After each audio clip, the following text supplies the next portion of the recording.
Le mot intelligence tire son origine du latin intelligentsia, qui signifie classe des réformateurs. Alors, selon le Larousse, un intellectuel, c'est une personne tournée vers les activités de l'esprit. Alors, par là, j'ai compris. Comme l'esprit travaille de manière régulière tant que nous vivons, il nous est exigé d'avoir une capacité de mémoire considérable pour pouvoir gérer les dites activités de l'esprit.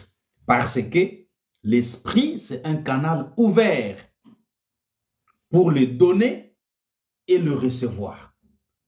Alors que les activités de l'esprit sont en cours, il y a une élaboration, il y a un traitement, il y a une analyse, il y a une évaluation, il y a beaucoup d'activités qui se font au niveau de l'esprit. Et alors, il nous faut une capacité de mémoire considérable pour pouvoir gérer et s'adapter à ces activités de l'esprit.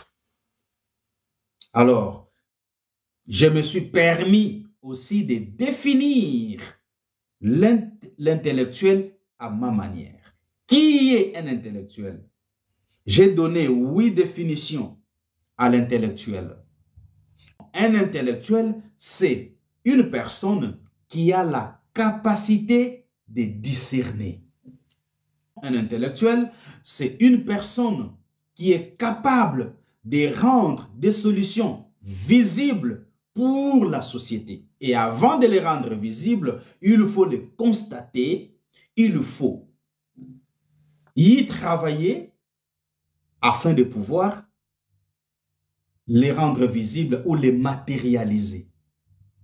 Et je vous ai donné l'exemple des produits BM Wellness. Coach Ben observe, voit les problèmes, travaille et matérialise son travail sous forme de produit. C'est ça être un intellectuel. Donc là, on dira, Ben est un intellectuel. Un intellectuel, c'est aussi une personne qui prend position pour les problèmes du temps. Donc c'est quelqu'un qui contribue à améliorer le temps. Il reconnaît le problème, il prend position pour les problèmes, il s'investit pour les problèmes afin d'apporter une solution au temps pour le bien-être de plusieurs. Un intellectuel, c'est une personne qui incarne le savoir ou la science de la vie. C'est quelqu'un qui peut facilement comprendre c'est quoi la vie. Comment vivre une vie heureuse, une vie épanouie, dans la liberté, dans l'indépendance. C'est ça un intellectuel.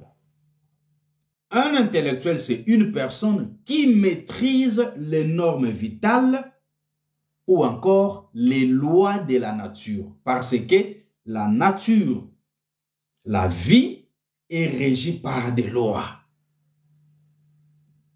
Alors, qui comprend les lois de la nature, qui comprend les normes vitales, c'est ça un intellectuel.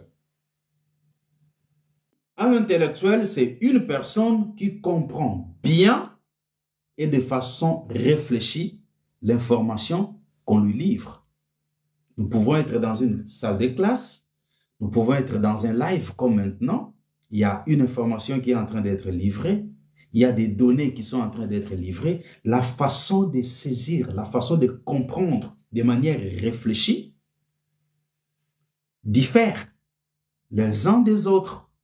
Alors, les personnes normales, entre guillemets, vont juste considérer, ah, voilà, c'était un bon live. Hein. Il parlait de qui est un intellectuel. Oh, voilà, il était de bonne humeur, tout était bien. On tapotait les lives, on partageait, il y avait une bonne ambiance. Et ça s'arrête là. Mais un intellectuel, c'est quelqu'un qui comprend bien, qui comprend vite, de façon réfléchie les contenus de l'information. Donc, c'est quelqu'un qui fait une lecture entre les lignes. Lui ne se limite pas à ce qui est dit. Lui va au-delà de ce qui est dit. C'est ça, un intellectuel. Un intellectuel, c'est une personne qui a un goût prononcé pour de bonnes idées. Donc, c'est quelqu'un qui est amoureux de bonnes idées. C'est quelqu'un qui est amoureux du développement. C'est quelqu'un qui peut vraiment renouer ciel et terre pour apporter le développement à travers les bonnes idées.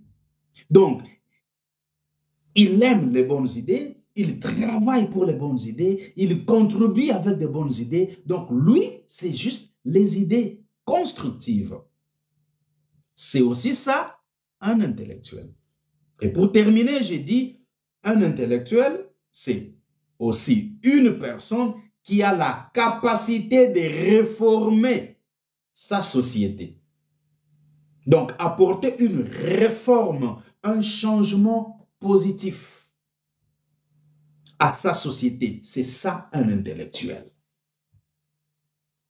Et là, nous rejoignons maintenant l'origine du mot intelligence, du latin intelligentsia, qui signifie une classe des réformateurs. Alors, pour appartenir à cette classe des réformateurs, il faut avoir une capacité de mémoire intelligente, parce qu'il y a beaucoup d'activités qui se passent au niveau de l'esprit. Maintenant que je suis en train de vous parler, vous faites un effort pour situer chaque concept, pour comprendre chaque concept, pour placer chaque mot à sa place. Vous faites même des idées sur des synonymes, des homonymes. Vous êtes en train de faire travailler votre esprit parce que c'est un champ de travail constant. C'est un champ d'activité constante, l'esprit. Et retenez qu'on peut être un intellectuel sans être intelligent. Tout comme on peut être intelligent sans être un intellectuel. Parce que le tout réside sur le fait de mettre en valeur la raison ou le bon sens. C'est tout ça, être intellectuel.